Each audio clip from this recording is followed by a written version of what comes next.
Good evening. This is Team John Park. This is our submission for round three of Blindspot. Now, to begin with, we'd like to talk a bit about historical parallels and how we feel it's relevant in this instance here. Now, large systems rarely fail because of a single catastrophic event. History shows us that they decline when internal structures fail to evolve with that scale. Now, I'm going to use a metaphor to try and explain this. The fall of the Roman Empire, for example, was a classic example. Rome remained powerful on the surface, but over time, weak administration, poor financial discipline, and excessive centralization made the system fragile. Now, Oryx today, from the reports that we've seen, from the documentation that we've seen, is not failing, far from it. It is executing and scaling. However, our round two and round one analysis identifies early structural weaknesses that mirror these historical patterns. If left unaddressed, they could compound and materially impact long-term business performance. We therefore focused on three priority flaws in this video. First of them is lack of documentation discipline. The second point being financial inconsistencies and unreliable metrics. And finally, we're going to talk about concentration of responsibility with weak checks and balances to mitigate for those problems. So moving on to the first problem. So that's the first priority flaw, and that is no documentation discipline. So the report indicates that Oryx has historically prioritized speed and execution over formal documentation. Decisions were guided by implicit principles rather than recorded processes, and knowledge transfer relied heavily on individuals. This made the system dependent on certain people who were key to the functioning of that company. And as Oryx scales and expands internationally, this creates compliance risk, loss of institutional knowledge, and operational fragility. So the first solution that we're presenting to you is that Oryx should implement a lightweight decision documentation protocol, or a DDP, for all strategic, financial, regulatory, and product decisions. Each decision should record context, alternatives discovered and considered, rationale, risks, and ownership. This creates traceability and audit defensibility without slowing execution. Now, there's an example photo of what a decision log might look like, and it's a lot like Amazon's six-page memos format or McKinsey's DD model. Clearly, this is a system that works while also preserving the lightweight, fast pace, and on the way decision making ability that Oryx owes for a lot of its success, especially in its early stage. The second solution we're proposing is that recurring work should be documented in clear SOPs and playbooks with defined ownership, version control, and regular reviews. This makes onboarding smoother and keeps execution consistent as Oryx scales.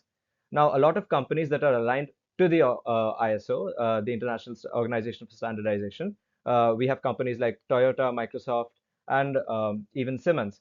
And what they do is they use frameworks to ensure consistent high quality performance and so that they can manage risks in the event of a calamity. Now, Stripe, the company Stripe, their internal wiki system is also a system that comes to mind when we think of thorough playbooks being made for optimizing the day-to-day workflow of employees. Now, the final solution we have in this respect has more to do with mitigating compliance risk and regulatory trouble. Now, as Oryx expands globally, it needs structured living documentation around export controls, technological classification, and country-specific data handling requirements. This reduces regulatory risk, prevents surprises during market entry, and helps teams make more compliant decisions without slowing overall execution. This is especially important as regulatory because when we think of regulatory bodies, say the Indian equivalent of an FTC chair, Leena Khan type figure, uh, they would not accept early stage as an excuse for missing documentation or any other problem that comes up. And what this does is it creates very strict liability exposure.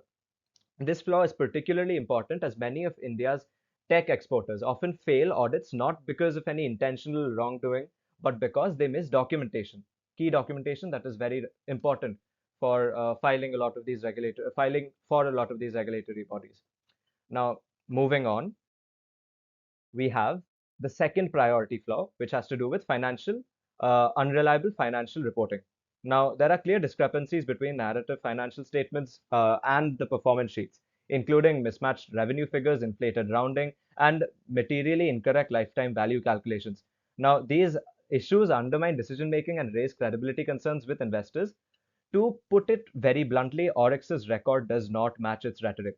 Now, the first solution we're proposing in this respect is that Oryx should establish one authoritative financial data set, one master data sheet from which all reports are derived. That means enforcing version control, locking periods, and running reconciliation checks before anything goes out. This prevents a drift in the financial narrative where numbers change depending on the document. This is also a system that clearly works, given all the big four audit frameworks require SSOT, or a single source of truth. Now, moving on to the second solution, all financial metrics in internal reports should be clearly and formally defined with clear formulas, assumptions, and data sources. Inflated lifetime value, as in Orex's case, the entire column on the financial report was incorrect for LTV. And what that does is it undermines trust and is almost always going to be red flagged by institutional investors, especially as Orex is in its growth phase and is looking for new investment.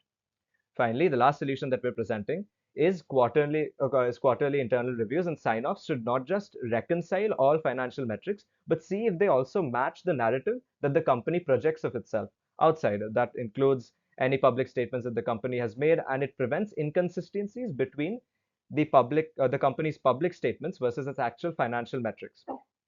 Now, moving on, we have flaw 3.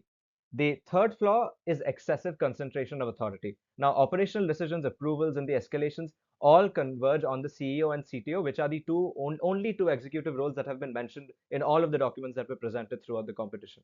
Now, there is no formal middle management layer. Now, this allows for speed initially, and we concede that, but it also creates bottlenecks, key person risk, and execution strain as the scale increases. Now, the first solution we're proposing in this respect is Oryx should define decision rights using a RACI matrix: responsible, accountable, consulted, informed. These are the four parameters that are there in that matrix. And what that does is it helps understand budgets, hiring, product changes, and client escalations in a tabular format.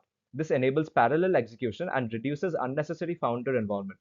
This is used heavily in consulting firms to avoid escalation fatigue, and this is clearly a system that is very established and works. Next solution we're proposing is introducing new intermediary roles by hiring functional leads for operations, finance, engineering, but with bounded authority. This reduces dependency on founders while also preserving the strategic oversight of the founders.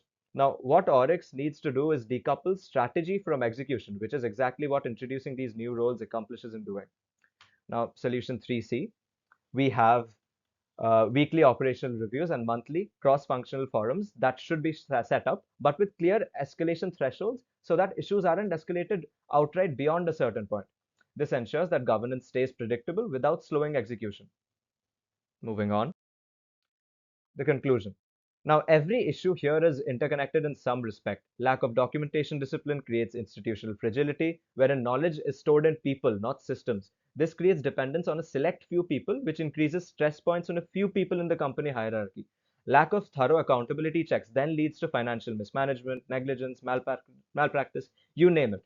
This is precisely how large systems historically have declined as well. The Roman Empire did not fall because of a single invasion or a single bad ruler. I mean, though there were quite a few that come to mind. It weakened over time because of its administrative systems, financial controls, and government structures that failed to scale with its expanding complexity. Now, what our report aims to do is highlight these historical parallels while also come up with modern and future ready solutions. Thank you.